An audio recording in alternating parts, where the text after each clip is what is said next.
إن الحمد لله نحمده ونستعينه ونستغفره ونعوذ بالله من شرور أنفسنا ومن سيئات أعمالنا من يهده الله فلا مضل له ومن يضلل فلا هادي له وأشهد أن لا إله إلا الله وحده لا شريك له وأشهد أن محمدا صلى الله عليه وآله وسلم عبده ورسوله أما بعد فقد قال الله تبارك وتعالى أعوذ بالله من الشيطان الرجيم إن الذين يحبون أن تشيع الفاحشة في الذين آمنوا لهم عذاب أليم في الدنيا والآخرة والله يعلم وأنتم لا تعلمون ولولا فضل الله عليكم ورحمته وأن الله رؤوف رحيم كمننا سبحانه وتعالى على دعامك بأوغان خونا جلي أجلي ada boton den jopa ti wa khibaru beni garini do golli buruku do digam buruku beni o guriya futurum bitoy fananyani ada khibare liti nanti innal ladina sarumbeni yuhibbuna igamulla an tashi al fahishatu tukhburina nan chanqi to ngarnange kenyanan chanqi في الذين سرون كما آمنوا وبني قطعون لهم عذاب ينقطع ونكون كما ندعنا في الدنيا دنادي والآخرة عدو الآخرة والله الله يعلم آيانا فنتو وأنتم لا تعلمون خكنت فوفتو يو كان خباريا ونندو خطو ونو حق لنتخو كي سرنا bawoni ogoro ke sora sugandi odo sugandi do wakati ke ya mukonda ado alhala ni kuya mukonda eskillahi tini ke tampille sine be ogano ko ngata matanji ke yimme ka foke anaki alhala ya rakonti o antu aray nyana burwi ngana gabo man khangi ngana gabo serencuna ti manne khani yo kafo ke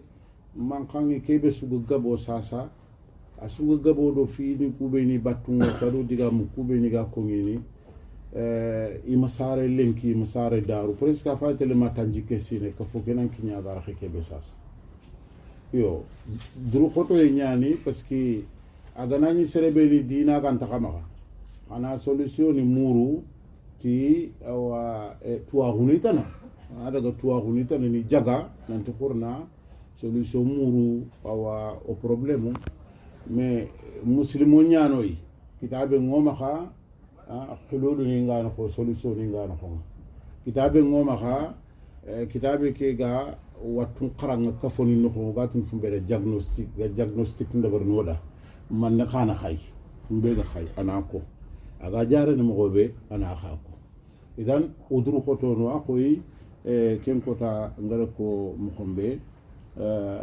ona wa o courage mutu to ki tumpili c'est-à-dire ono butun khoto ona nya muslimen na tarinka nanya ono kaman tarinka o makati allah no tarinka mana ona makatoko fosu uga nyana kutam denya maga kinye oda nga okafu nyimeno ko ngaketa serenta ka khrise do lemine bakame antaka tuwana do tuambali bakame antaka kharam mo do kharale ma bakame kenna musibo khor nyai ka fonga nanya kane gantaka ugantaka kane rakhentu ontaka falle rakhentu ka fonga nanya kulunga kemanya ka follante nyana kane gantay ka follante nyana falle gantay kenga antake amma ken ngori ka fosu ya bada arabu nyanyi birena kundunga kata silama khungari ni arabu debe suri tunkani goda wala hada toujours an mu kay gatni malik bani ghassan malik bani abs malik bani fulan malik bani an presque nya ko debe sugay wa tunkani goda ne mana sere do ngena to ngono sere kitenga awa ay kho o kafoke barakallahu fikum lemunu nkeda simma ki am pasu yimme wona sonin kan kafo ke kharamundi khay siri ba dinanta arabin kafo ke ken kharamundo siri o ganani adabu ke kharamundo fofo kharamuna arabu ko ayyamul arab wona khara yani داعس والغبراء إن جاجعونا جاجعني سوق دانجي عربون قبيل عربون كفون غونا سخراء كفون غام غبي وعدل بنات نندو كنت نندو فوسوق نينكو يكفو كي ماغا برجني ماغا بونو أنا فاهمو ويا سخراء خاخران يالي ناسو كفمي على لين يخرون بلون دينغرا يبرانتو كغير جاجعمو باترام كبارم باترام بيني باتين alla maga kengo ikafime mpalle gade semben kita maga jankani nanti huwa alladhi allafa bayna qulubikum aya gamba ke kitabe kina khaya gada khasondo mun kafme khasondo mun la mani kafini may o janka qur'ani kedi nyaar kafo karanto ni ya gada kafo ke sirondi l'exemple المثل كني المجتمع العربي نفهم عربي مخيرا تنتي كن ننتي ينيدو غنو يانا كونيغا بوادي ني جير ني يانا كونغا serente serete rinkana ni tele khenu meya maga ko ngoma kan ko kuda nanti khade be kenke alla anda khade be kenya haraman aminan ana famu khahar khanda khakaru ko fa yutakhatafu an-nas min hawlihi khahar khakaru ko ambugo bane ta sere khena ngadan do anyo ko melaga ngama khena ngadan nyimira gadan na daga na daga ngaga qur'an ngari Allah faring alayhi salatu wassalam agar qur'ani ke fatam panci da do sahibe ku arabu ngodunga yi geterinke iterinke ya kha attention kutani ke gon ko ni kente gelino parce que haran la gara faringa tida bo kamane ni ku fillo ma ko kayime awa kenna hadum remmen dun Allah haran tu abunude be ito kunta kamane ni filli bata kamo sikiro tandu me munoga kanno ko khiti kunta mun itu kunta mun ni kumma filandi kafalla angatu khanu ko da ko bada mam pirkiya kamo sikiro tandu me muno ga serebe maka awa dingira bane ngangi bata khanyile kutandi nanta mafilandi kafalla tabaraka taala o anti ma na'buduhum illa liyuqarribuna ila allahi zulfa yo kutandanu ngunte gilli daiman kafonno ko haranda ni karena itina makare asira nukundwa kente gilladu maka il faut nan duru khoto ya wana allah tarinka tabaraka taala ko ngor ko mo ke bona tazammutu ke wara wa hari allah diga mengana ko mi fo khana fo tana kitawuna ko khalla subhanahu wa ta'ala yabda al-islah min al-fard ana ganani gamundi ndini wala ga tele gamundi ndemutu kafonya parce que kuno erreur nya de baro tini tolle kafom pina de ba non parce que question yo gano no ga question ke pose ne sual yo gano tinde yo gano kafonya na serende bar ma serenya kafon de bar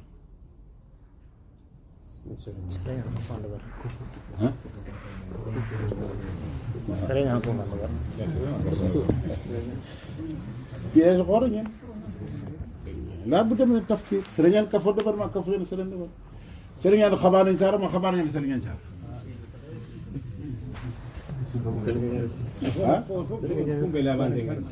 سرنيان خبارين شهر سرنيان مجرمين المهم على كل حال يعني أسونيا شبابني الفو خنا تموتو تناوت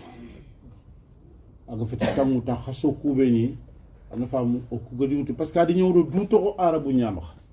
odo duto ko sura ku nyamax odi laade ni khara wakati ni nyogoni laade ni khos ni ngoma ko dina yim ibega na asohi ana khos ni ngo ko kharanga no ko ma ko andal la kitabe nya sohi man da faran sunna nya sohi bo kenqa dina ke da mari kundu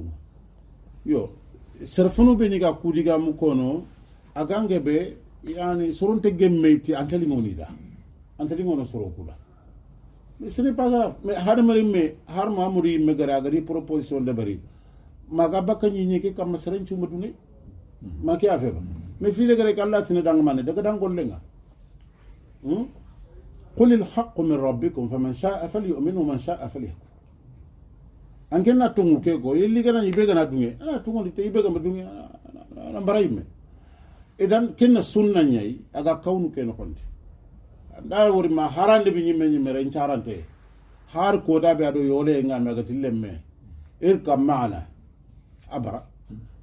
magebe ayaqe wala luti yaqe annabi nyimme nyaqe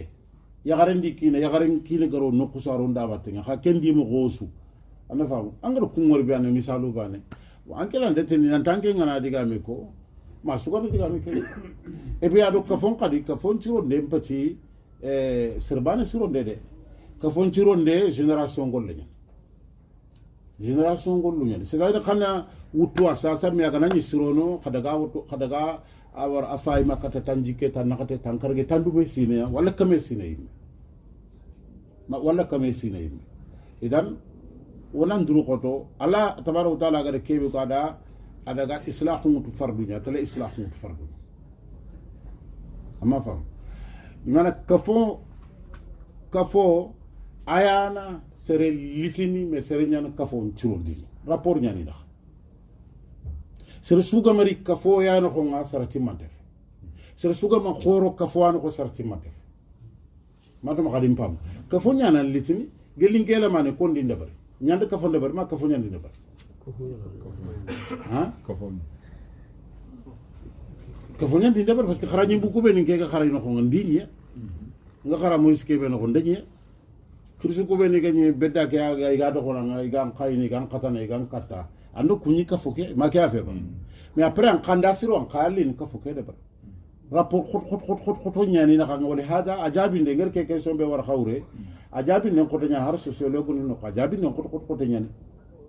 ka fondo hada mere me kon ko de berni ba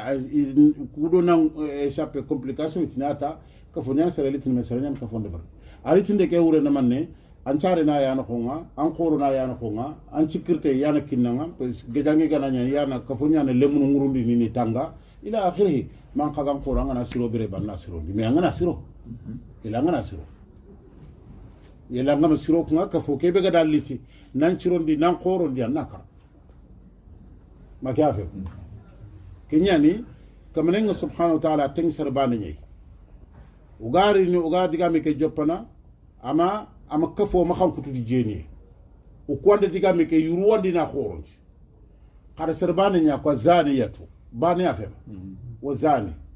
parce que na wuto zani ya al wahida na wuto sarbani jena na bani nga ana famu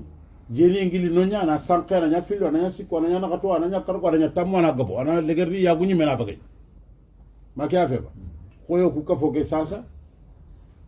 presque ya laitini ya gumba gay mina serena remeta na sala rembe aganta serian changal lu nokonga wachaga ni yakande nyaw la gira are mum bambun to ngay makunya fe ganni nga nyade ne kawni nyana kuma na kulate dunay serega takar xeb agana ni rini me kembere ya wa soro mungudo fini idan yerga atengi fardunya ati fardunya da serbani bana ga digami kebe ko agar khibar tay ati ke alla ana famu iga khibare be kin khay ken no go girdiga mu kubeni wata khaja findu ado warandu na seren tuhuma na garanti fi serenga o gado muna aisha khibare kebe wari khanatu nan te serebe ni iga mulle ya daiman to ko bure nyanan chanqi mu'minin kamma ma xam kutu bure nyanan chanqi mu'minin kamma yangan khate ngani da duna adola indati yangan khate duna adola hara ureni duna toranya jannaban to ma duna ken walla galon dina no ada jannaba ta khundiya mais angada haybe su sanqi sere kamma duna anta kalla mega masankan kamay وسنو حقلن توكي بارك الله فيكم خاصة اللمني أن فينير مومان أنكاني تانكرجي سيني أنكاني خدي تندومي سيني أنكاني خدي أنغنا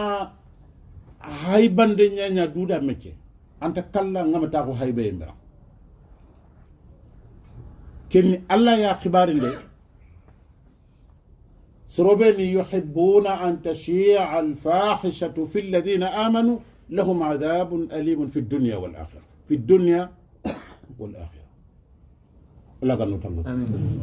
ونادو خطو وناتي ونوني نتنغو وغا خسو كي بينو غنغا تسون قسو كي وغا تندا سومن قسو دائما na lemunu nya nyonkini lemunu khabeni ga khara khagar diplôme ni debari mustawa ni nga xamax qad maajim ni debari maajim ni namanne khara dinan dictionnaire ni debari soni konda soni ko ogoro maaziq ni beni no ngati fu la crise ni presque crise identitaire ni mais on ta khalaya on ta khala sirbeni ga khala sirbana bana mu be ga khala kunya fay fo lakun konkonoyi mais ya mamantenya parce que xenxente serbe ga simana ifaga finna xen ko nya jopona sasa ngana fo lakun konkoy so ga janga kenna manne o dina ma fasari o xanne kena ma fasari na non toro imagati amma imaga simana tinti ya iranta la mais o dina ama fasari o xanne suume otin suumeña arabin xannaña sow salle otin salleñ arabin xannaña salat limanankaxu otin limanankaxu arabin xannaña iman xalasiye otin xalaseña arabin xannaña ikhlas tuubu otin tuubuña arabin xannaña na tawba matuma xadi ndigami ki fam dinao fannao métier tuwaxu xabila tana sugadu concept xoro be gano xonga al mabadi al fikriya al ulya be gano xonga angama kuñillandi katta xanne su ken xanne sarolunta kempotu matumi ndigami ka ati xuran ko a xulle fe sirintunga mais ما شاء الله راي فهم خرجنا نقول نفهم لسه ما كنا نفهم يو سربني كما فهمي ما خينا أدرو خطنا يم بيم بس كو وندي ولا منو بيني قاري نو فلا يجا خرجنا يجا مستوى نبرني يجا دبلوم نبرني إنا تو كان عاجي بني كم ما كم بني بس كداوا قوم ينقطع تو داوا قوم يبيعقطع تو كان عاجي بلينكي كان عاجي بنو كم مالينكي داوا إنك كده سما داوا لينكي واجي بسوق كم ما ونا وسونا مين يسوني كراونا سرور أنا فاهم كين كنت كوادة دو مثلا غيره فوتنا ولا أو فيني بينيكا غلي ونا نيله تكو كونغ دعانا ونا سرونيا تاري دينتا كيورنا منه الصوم سومه هارعنا تودا ونا إسبليكي وكنا نيجي محاضرين دبرني وتلله ويله نتلله تعرف متعرب النقوال إمساك ما كيف اللغة ويله نتلله definition ke tarif ke ويله نتلله تعرب النقوال هذا حرسا sefenga amanya soninke ma kiafe ba yo hakumo nyimme ga famu nanti imsaku be gani o ga kelle lugan o gana daga imsaku ke bano daga misale ngutu inni nadartu lirrahmani sawma wa serengana kuru wa gante diga mun sawmu nyani serengana yige ngara gante yige ne sawmu nyani ila akhirih serengana foto kono gante kempo de berni sawmu nyani awren gada nyata an qawa gollen nanya ke kam sirin cirin dictionnaire ni nan dabari fiqhun qallum na dabari fiqa khoti gebe an fiqa ke no khonga na famu asoni kan qanne ke o kismani di gadur khoti ya siri fay sanku no ha ikunya ni soni ke mu kusiri khote suga fiqa ke da sufasal khasasa ngalem ni be ni raga ku khotu fasal ni soni ka sire nga anga serberi ni raga digantani filosi ko nakato batundi ni meagi kerni me ya andanga wa yani ndo bi maana yani ningantarona c'est-à-dire que kungantarona no nga haringe yimme bresu je me surprends ngan mo ko tubabu ni ngane du juwana toujours nga wande xanen ko soni kan xanen no bo yogoni ati bo and nga franci ko ngo yogoni atanga ila akhiri me ngane soni karaka fokere me anin xal أنا ابن بيئتي أيضا ما كافر المشكلة بأفريقيا مشكلة كي كان كم بان أنا وسوي هاروكوي من سوى توران تقدي كم سوي إسبليك نسرة سوني كان ما رجال إسبليكاسون لانو أما هو يعني أنا إسبليكاسون كقول أنك نعلا بنتيان با si أنك نعلا بنتيان mais parce que أنك فرانكوفونيا mais daga soni ko be ni ka Guinée Bissau itina expliquer khawre ma ma to manda fam donc kesunu bite ñaaron ka fo keno parce que gambien kana diga ma na anglais nge belano xam ya ken danga awa mani di ke yani de awa atun qadi awa alo kuntana akenda kula bantonya mais andari senegal agana ke ko ngana ke ko senegal na ngana ti mani di ke yande walla awa kummeni di khawro senegal tin ni di khawro manne o haso senegal no gana diga munu donko yani de ado kuntana anisma ala bantonya no angana daga gambie be gam dam ñana senegal no xante donko wure parce que donko français et dan drogo to en nan xawana ñake kamna ci muradi niya nanta khaso ke be gana xonga sa gadan khaso ñan mais gada ke muskila ngan fobe gada ke alla gada ke khanu qasbana no xonga sina no xonga timana be ado o ku gada ber timana be intaban anda farengoy angatu kasuno khonga aga fitu wacha kata gantu ko afal farin ton tongono ma kembe ana en fait o suno haklu lenti karaba ma fudu nya fe e wona kadu me famu kasu way farin ton tongono farenga na gir gunne nga gana daga kira yile ne aga tele igande muri aga na rile le atale sigimine atale sigi farin ton ton ada dam anda ken naqsu atale sigi har khaga ma yetu anda atale seguno nya haranga ma yetu atale seguno tonto ku bange ma kunu be gada naro fonga fongume kay me maqsadu ngan kay bado gada kenan dem man ma gadi ni gabi ke fa maqsadu ni ado gada ken dem wa har gada gan tay keda aga comporter no ko gada nyaagay ma kunu be bona qaso tanji kay bito gada lang مرادنا منه غدا كينان توخا nga sine ke khasum tam do filo hada huwa murad muradi badna gada keranga khaso ken kon ta khaso kana karana gada mbogdui magebe ba la muradi patke idan sumeke amara allah me tabaru talati kutiba alaykum as-siyam kama kutiba ala alladhina min qablikum la'allakum la'alla kibi garire ada كيتن كري يمه علة الصيام لعلكم تتقون أورنا مني ما خدو دكروسي نقول لهم دمه مانا ها كنياني خوتوكو بين الله كينوي وغنا تينتو مانا عن سرين أنا كتفوسرون لعلكم تتقون ورين من ورين المخايا كنا سرقة فاي سومي نتقال ودا فسر كله ما خدو كانوا يندم مراد كيلك تربية شهر تربية مراد خصوني أغني أرنين مرة أتي من لم يدع قول الزور ولا عمل به ما كيف يبقى ما ميلي ينشفن تخونه نيني نا قدل an cuminte nganani amma makan cefende ngara amma tokobur ko ngara ati hajun tallada an yad'a ta'amahu wa sharabahu anani gadde kay me warno am la hajunde parce que gande kay warande hadaf nyane ma ki affaire maqsadu nyane c'est la ganani gande kay ga waranti fo kebe ke nganti kitene ke la ganti kitene igande kay ga warande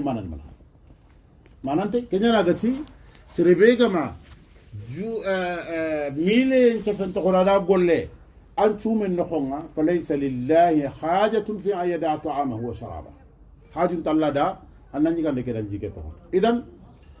شارعنا أتنغي نيني نغبرنا غدا ليتي سومك لماذا؟ يلا أوريني يابا نانتي سنقا سنغنا كرتا دا غندنا ألا تدع قول زور hadise ke gare kebe ko amati aba an chumen no nganga ma milen chefen to ma kya fe awreni am yala awreni am na sume ngana nyame allah milen chefen ko ngoba la awre fet ken awreni ya angara wari yere ide tallan qotondiya anga nyamari gebe walla iga ko sun qason no honga kenina tallan qotondiya khawre fati nanti sun qason no honga sun qason na dangita ken nyamari yegri la khasun qaso kendari yani alla do gollu khoro nakati yakina sun qason me kun gollu khoro nakati itrene a sine ke mu man no ki khotono sun qaso ke ana parce que yana marandi gollu sume بعد ما جابه فمن شهد منكم الشهر فليصم ذكروا علم بينكم وإذا سألك عبادي عني فإني قريب نجيب دعوة الداعي إذا دعاني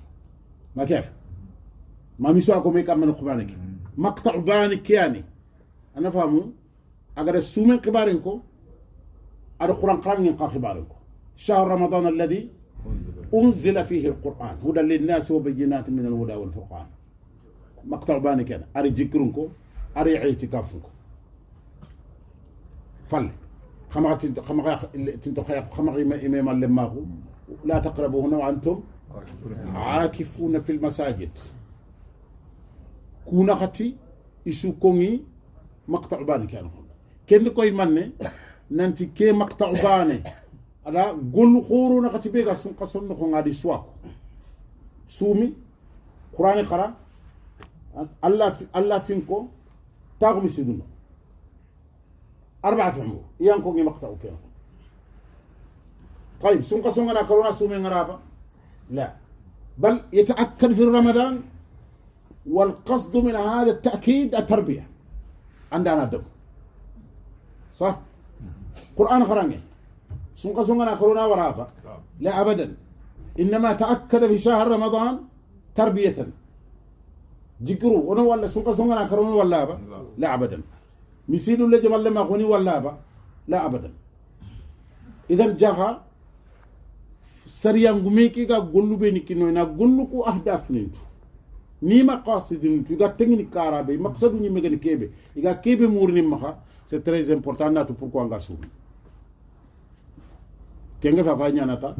alla din kam alla tinan chumi chumi nyim sunqa sunkara diga minyim yogoni wacca sunka sunkal le ñime femene futuro ñani nda futuro jali nda dugutana dingu cigini ga ina wugirate ikunta sunka sunkal le dukule kebe ga ma debar kiye ke wuro ñani ga debar ma ki ave yogoni na daga wuyi ta ko bara ni ñime no ha yogoni na wuyi regen yogoni na wuyi musique ni terinkan yogoni na wuyi makancha fen dundo bono yundo fitna ni nga way kompon no ni idan wonan dur khoto wona tunanto gamulla wona kafo sire kebe debari أنا فاهمه هذا الإنسان السونيكي الصالح الذي نريد تخريجه وقام لنا كي هذا مرمي سونيكي بي بغاندي كي سونيكي سنيبي ونا بغاندي بس كي سونيكي نكي كده فمبي فامي كفوكي إندا سيرو إيباني راي دونا خدمة بس كي إكفوكي أغانا فاي civilisation بيجي مخا ke civilisation bane kenyan cigi gadu wagadu sigindi ke civilisation ayan cigi gadu wagadu sigindi mais tongoni te nyanyi tay sasa ayi maka khima tongoni te kona me dema kona me suturi kona me tanga kona me gachuntanga kona nyagu me kona chakamo me kona khrisendoro khorna نمي سوسفنا ما تنجيكي مبدأ من المبادئ الاجتماعية العليا الموجودة عندنا في المجتمع لكن ما في واحد يؤمن بها كلام بس أتوغينا قدقا منيا يتوغني تنتقي كو برنسيب نيانا كو كفمي كو امبورا تفومي وغاتي دا لا ديموكراسي لا ديموكراسي ونا ميخانو انتانو ما يانو ما ونا ميخانو انتانو ونا ميسوتوري اي ديموكراسي نو يتلتاقو تلفزيون كاكي اي غامي هايبانا يكون ديمقراطية نكني سلبي كان داو نكات ديمقراطية أمان داو كات غاتشة أمان داو كات ياغو أمان داو كاتونا مي سوتوري أمان داو كاتونا مي ديما et pourtant kusunu ko soni kam principe ma soni kam principe ha kuwana civilisation cigindin kanci ka hagar wagadu cigindi iben nan trindi pourquoi hagar wagadu cigindi pourquoi haragan tagari har debe yimme cigindi wacca be anati parce que principe ni ku beni gade bogaru sigindi kum principe ni ya finano ko mo tongo ni tiketa mais sefe nga fofo no kata soni karawati garnya I konno mais ta dabar mais ana fam ona mais khadi ko daga taxon ko pe no ani su konta ni fa ya nan karum pa yelle agano ona me yida ona me suturi ona me fampa ya ona me de maya ila akhiri la anki ngana waran kapalle mangana fimbi ana dampuno ana kura ana jowo xene kenyan ka foge no ngol leki alla gana tangay nyum sun qaso ana famu agollu nyano ko kundu angana do qur'an ke kafme sasa anyana manne sasa nyana wasail ni nyana menyin wasail ni kunda menya purna inda menyi serbaneki wasail ni nakati isunda menyi serbaneki ken cerbane ray sirono ken cerbane ray rin ko fosro ken manne wasila bana nyani sumeke qur'an qarangi allam khirinde misilin taxi kian serenda angana ku kafme serbe gana ku kafme biresu an chumi tanya mo qur'an anga dina qur'an qarang anga la finko anga taxu misilin no goninga anka la suro se lemni nyaga na so anga ke tambusu kuna kata ngari bole me toujours ina katika dome anke la ren suro angar ko fosro ala ren suro angar ko fosro Allah ganna famu ñu amen fo ngar ñange maña fo ngar ñange Allah to fo ngar ñange mul yo kenya na yimir ko qurati ke Allah serenna fo ngar ñange ko na bangande anteli ke Allah fo ngar ñange maña waxa way walla soroku har ma yexuni nogoni nga fo ngar ñange ngebe nga bak buru wona dul khoto ke nga sere katam billa nyaxalle ma haybe wuto nga baga ni sella am pata man ci debar fina am pata man ci su debari fo ngar ñange ke bagande na ma nga ma fone nga bu sere gana har futundi fo maneta anna baga ni sella makke anyaxalle makke ga nya sere ci ma ko fo sere buru ñan sere manante nya ma ken lepp angaxi anda ngaxi ken qaje ñano ma karam yon ker simma alla da khotte ko qur'ane ken qoteyan ati hada meremme ana famu istighna'u bana nan ngasudu tanyime nan kari tanyime ken ngare seren kitabana tan anga kafo beno kana sudu makiafe anga kari du banta ko hono ngana raga honanti ke igida ima hata tagalle mangana raga ima hata ji tagalle make o gana raga nan bana suwai lay nduda ngan mu ke lay nduda ana famu ma hata jang lay nyimeda yo kungana ro ko fonno ko ngabanta yana ku mo ko ndamburu sini ona bana be suga ni jopana nyi mangana siro ka fo kenare ana siro Allah ganna tawfiq wala fadlullahi alaykum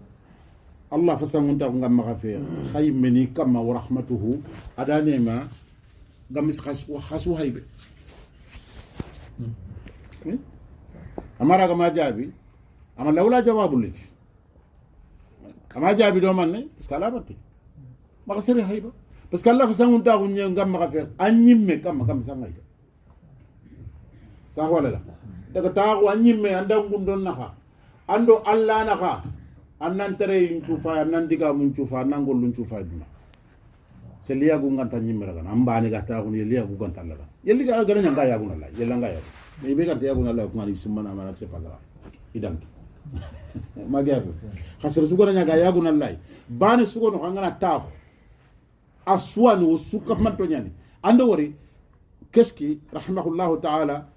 ko taw ga digame ko baytan kanya na ga adabul arabi no ko ga sugunu ada digame ko adigame ke to ko qilinya ya garo ke sonno me ken khaga ati sere angana nyanga surungay be yumpayni anna nyaake ke ganganati ya aynu inna linnasi ayuna enya anna tulen suruku khaya ko nyani khay anke nga fayindi tangana fofo waranda ko mi an kana tuna soro ko khaya ko nyani fay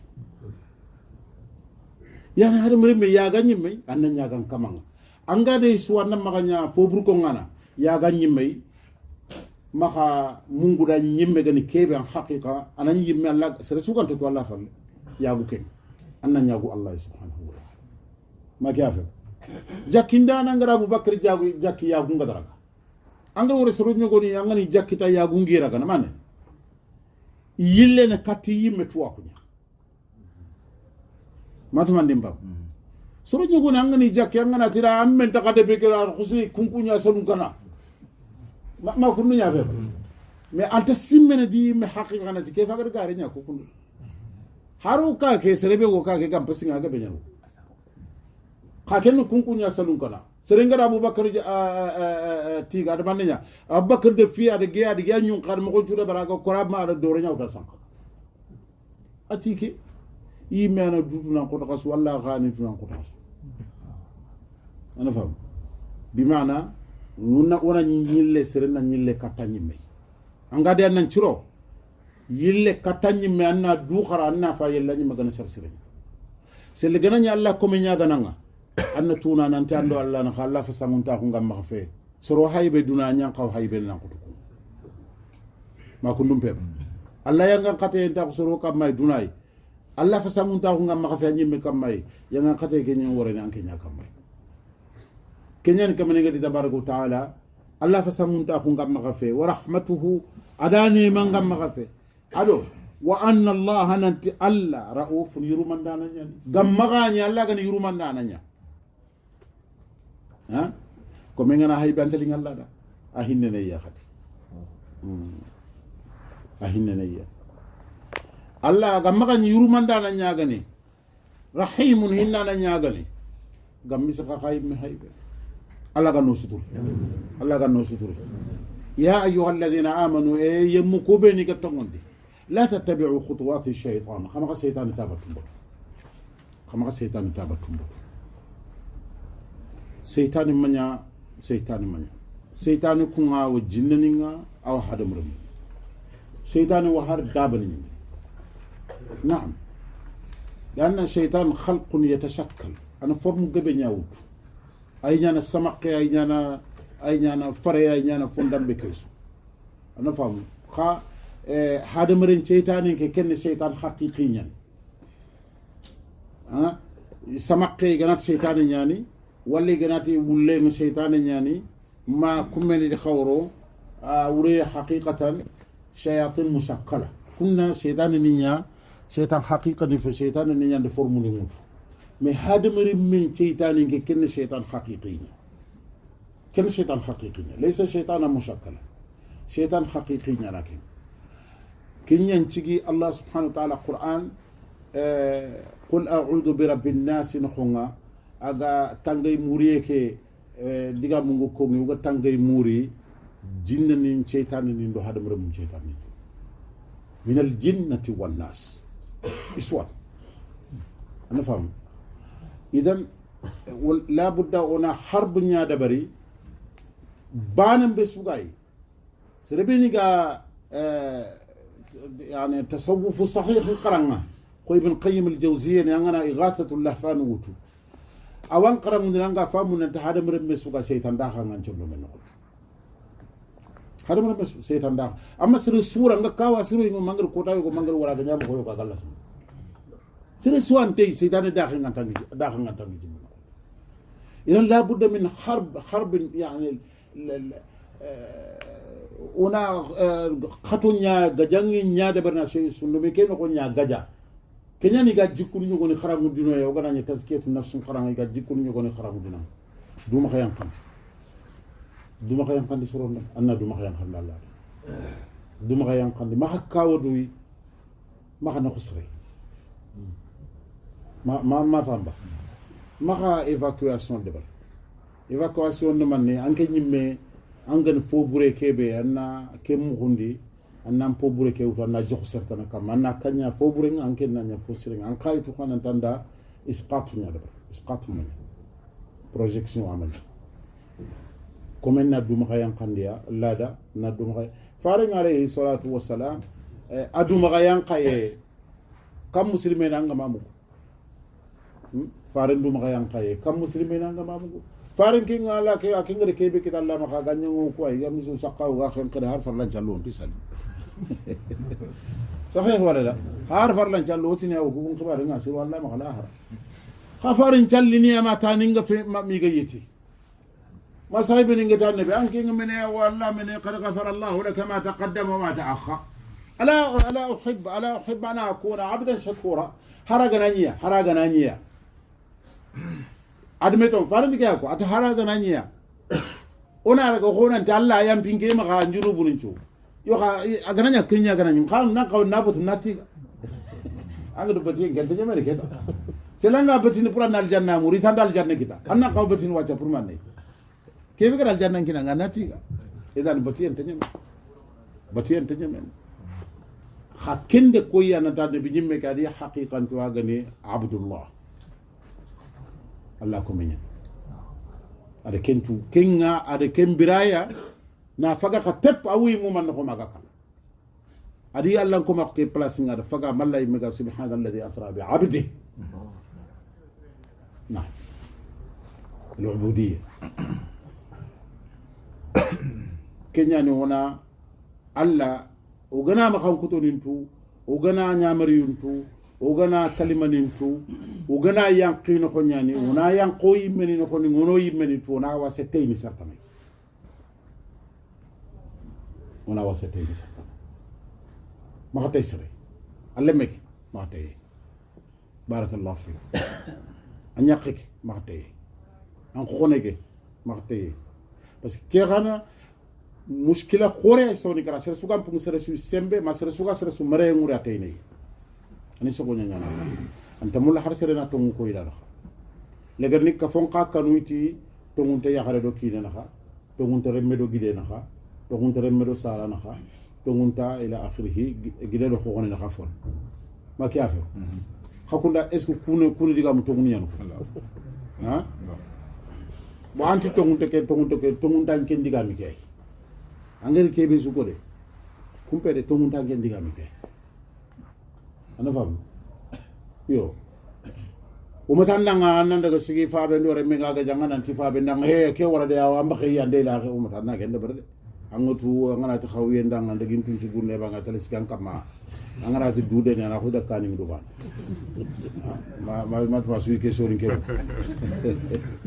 est ce que waxat ñu ko ni xarañi ke xano ko fondambe ya la simante ñan fulman ha bo waxat khirsu ku ñi kan ko ya de na ma xañangi parce que angana ke xa ko ba na tongu ñan no ke harre men do sara naxa bo yogo xana ko siyada ken xaydu ban na daga sara loxo yere men jom man na yigol loxo yaqe njo man na gide loxo ko na njom no kundumpe geli garni khirsu tongu ko ngi mo ko ni ñan no ona tongu ko mo faabe nda kam ko ngono mantano e sanke amatu ba antu wala tani ngati suni ka ko ñimme bane ni civilisation hadara ñani suni ka ko ñimme bane falsafa mu ñani simme mo ko mu ñani bire mo ko mu ñani mais asan quoi gide faabe wala kine wala kemme di khawara gel ganni ni ke diga me ko ngi kundu khakhir summa ni tere no kundu sere su ni to ngon ko ngandanga haraga na nyanda nyak ga nyaga bako sun to ko mais ko ngi mo ko nyane ike diga me ke diga me am ko ngi pour gide na nyaada a ko ngi pour ko na nyana ci bare matman diga me ke and famba anke no minen ko murgani ba pourtant no foko gambie ko goda nugo na ma foko khada xam nan tin de soni gemu ko mais khada soni gemu ko barakallahu fiku khada soni gemu ko alla dina ke timmante lantarina nga bada man soni ka ko timmante ngalang fi nkeda soni ka timmante nyana muslima timmante